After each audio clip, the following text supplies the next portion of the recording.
Hey listeners, it's Nacho, and welcome back.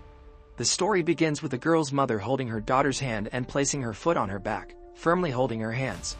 The girl becomes unable to move, as if turned into a lifeless mannequin. But even then, the mother continues, adding a mechanical device that transforms her daughter into a lifelike doll, unable to move or speak on her own. For the next 10 years, the girl lives like a mechanical puppet. One day, a group of people, curious about the mansion, enters and discovers the doll. When a boy lifts the cloth covering it, they see a girl with a youthful face. One of the girls in the group turns a key in the mechanism, and the doll-like girl begins to dance in a robotic fashion, as if under a spell. After her dance, the girl senses someone nearby. With her eyes closed, she starts sniffing around and detects the presence of a girl named Lucy. She reaches out to Lucy, but Lucy, being strong, manages to push the doll girl away, breaking free from her grip. Now, what happens next in this story? Let's see, friends. At the start of our tale, we see a city filled with posters of missing children. We meet Lucy, a young girl with unique, different colored eyes. Lucy is waiting for her medical trainer, Mrs. Wilson, who will guide her in practical training to become a home nurse. It's Lucy's first day and she feels a bit nervous, unsure of what to expect. Mrs. Wilson soon arrives, and they head out together to treat their first patient. On the way, Mrs. Wilson asks Lucy about her different colored eyes, and Lucy shares that she's had them since she was a child, wondering if they make her special. Wilson tells her by looking at her eyes that those whose eyes are of different colors can have a soul exchange. Upon this, Lucy does not believe her, and in a while they reach their first patient. On the first day of training, Mrs. Wilson explains to Lucy that for the treatment of patients who cannot come to us, we have to go to their homes. All their patients are like this, so they have the key to their patients' homes. After giving medicine and injections to the first patient, they go to the next patient's house, who is an old woman. After treating her, they go to their last patient, Jessel's house, which is a very big old mansion and is located in the jungle. Mrs. Wilson asks Lucy to stay in the car and goes to that mansion because Jessel is a bit different. Due to curiosity, Lucy goes to that big mansion. All its windows are covered with clothes. When Lucy goes inside, she sees that there are many pictures and statues of animals in that mansion. While looking for Mrs. Wilson, Lucy goes into a room where she sees Mrs. Wilson changing Jessel's blood. Seeing her there, Mrs. Wilson becomes happy. After that, Mrs. Wilson tells about Jysal that she has been in a coma for a long time, and when she was young, she used to be a famous dancer in this area, who also used to give dance training to many children. Due to the darkness, Louise opens a window there. Seeing Jysal, Louise asks Mrs. Wilson about a strange key hanging around her neck. Mrs. Wilson tells her that Jysal is very rich. She had a daughter who couldn't speak and died for some reason. After that, she was in such a state, and it was known from somewhere that Jysal had hidden a treasure in this house, so this key could be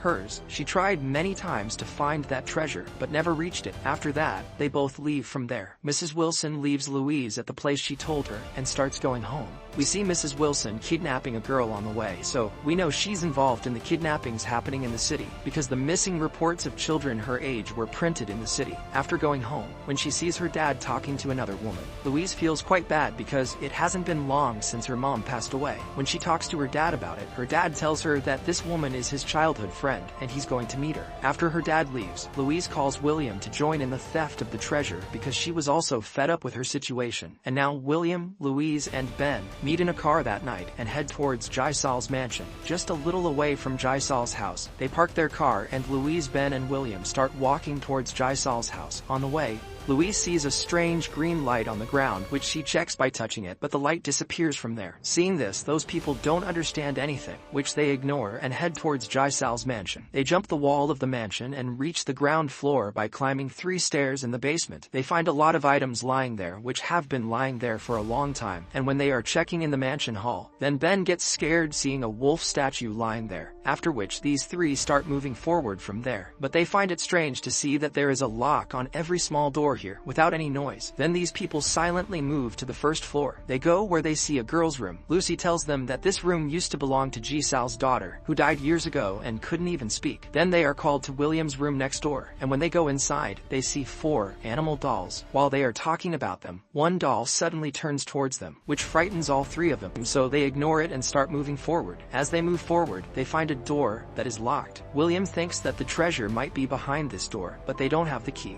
Upon this, Lucy Lucy tells them that she saw a key around Jisal's neck, which might be the key to this door. So, they start going to Jisal's room on the top floor to get the key. Upon reaching Jisal's room, they see that she is sleeping and has an oxygen mask on. After that, Lucy easily takes out the key from Jisal's neck and hands it to William. But when William tries to insert this key into the locked door, it still doesn't open. After that, Ben breaks that door. Upon entering, when William doesn't find the trésor, he starts getting angry. But, in the same room, they find a doll of a girl covered with clothes, and when they remove the clothes, they see that the doll is actually the dead body of Jisal's daughter. Seeing this, Lucy understands that this is Jisal's treasure, and that she has hidden. Then William sees that where the dead body is placed, there is a lock. Upon this, when Lucy rotates the key in it, suddenly the light of that room turns on and the music starts playing. Seeing this, all three get very scared, which makes William punch the doll. This breaks its neck, but at the same time, its neck corrects itself, and as soon as this happens, the music playing there also stops and the movement of the girl stops too. Then, they start hearing someone shouting loudly in the mansion. Seeing this, all three start running away from there and reach the basement, but when they reach there, they see that the window from which they came into the basement is now covered with iron grills, which were not there when they came. And now there is no way out from here because all the gates and windows here were already locked, and Mrs. Wilson has the keys to them. Then Lucy remembers that in the morning when Mrs. Wilson came here, she had opened a window of Jisal's room, which was not closed by anyone, and that window is the way out for them because, according to Lucy, Jisal is in a coma, so no one will pay attention to her, so they go to Jisal's room. But they are surprised to find that Jisal is not on her bed, and there is blood all over her bed.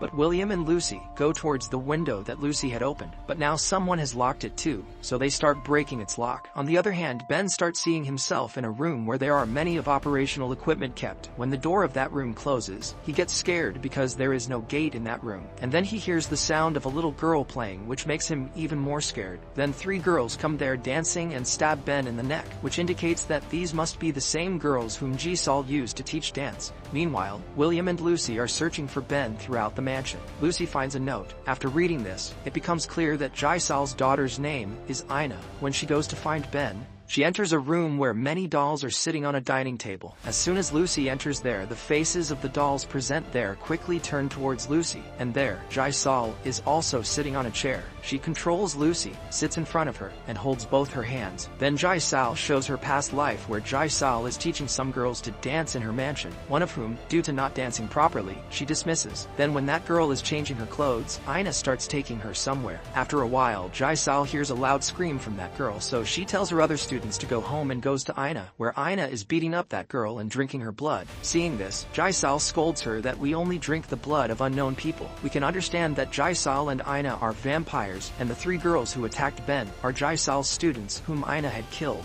These people live hidden in the jungle away from the city, who are humans for people, but actually they are beasts. After this, Lucy comes back to the present, but now Jisal is not there. On the other hand, when William is breaking a lock to get out, then a cloth-covered Ben comes in front of him, which is covered in blood. When William removes the cloth from him, Ben attacks him, and then a fierce fight begins between them. Lucy also hears their fighting voice, but she cannot do anything because the room where she was present is locked. To save her life, William stabs his brother Ben with a knife lying nearby and saves himself. Then Jisal comes there and attacks him and kills him by drinking his blood, after which Lucy runs away from there and reaches Ina, whose nose is bleeding, which tells us that Ina is still alive. And when Lucy cleans the blood, Ina tells her the rest of the story, in which after bringing Ina from sunlight, Jisal starts forcing her to practice dancing. Actually, Ina wants to go far from this mansion and her mother because Jisal always wants to keep her in this mansion. But Ina wants to see the outside world, and when Jisal is stretching Ina to make her practice, then Ina answers her there on the same platform. But then Ina grabs Lucy's throat and attacks her. To save herself, Lucy hits Ina with a punch and knocks her down, and then Mrs. Wilson arrives, which makes Lucy unconscious. And when Lucy wakes up, she finds herself lying on a stretcher next to Mrs. Wilson. These are the same rooms where some girls had attacked Ben.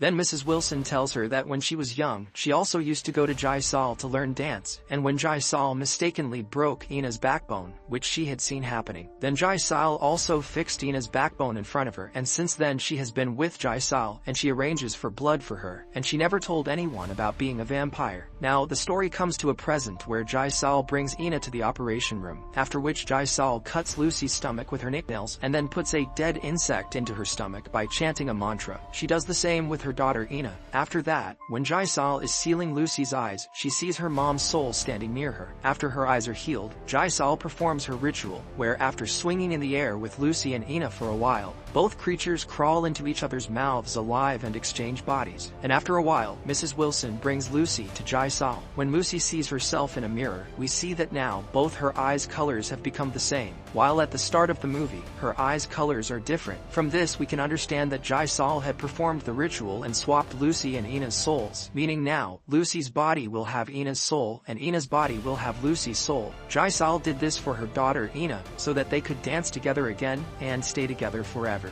That's why Jaisal asks Ina to dance again in front of her, but Ina doesn't want to dance anymore, which makes her angry, and when Mrs. Wilson signals for Ina to forcefully dance, Ina takes scissors out of her pocket and stabs her in the neck, killing her. And then Ina also stabs her mom, Jaisal, in her neck. Now she goes to see her previous body, in which Jaisal had put Lucy's soul. There, she opens her sealed eyes and feeds her blood, reviving her. Then Lucy starts seeing herself in Ina's body, and when both of them leave from there, Jaisal attacks them again, meaning she is still not dead. After that, Ina throws her from the top floor to the ground floor, but she still doesn't die, so Ina and Lucy grab Jaisal's jaw from one side and tear it apart, which puts Jaisal permanently in a deep sleep, which will not bother them anymore. When both of them come out of the mansion after killing her, they see a strange light in front of them, which is the same light that we saw during the movie. After taking it in her hand, Lucy smiles at it. That night, they both sleep together, and the next morning both girls walk on the seashore on a mountain cliff. Then when sunlight falls on Lucy, she starts burning, and after a while, she disappears, which Ina watches with a smile. Because Lucy also didn't want to stay in this world now, and Ina wanted to see this world, so when both of their souls exchanged, Lucy got freedom, and Ina had to kill her mom for freedom, who used to torture her a lot. And when Ina, who wants to see this world, leaves for her sightseeing, the movie ends here. Thanks for watching Nacho Movie Recaps. If you enjoyed this video, smash that like button, subscribe for more quick movie breakdowns, and hit the bell icon so you never miss an update. Stay tuned and keep it cheesy. See you next time.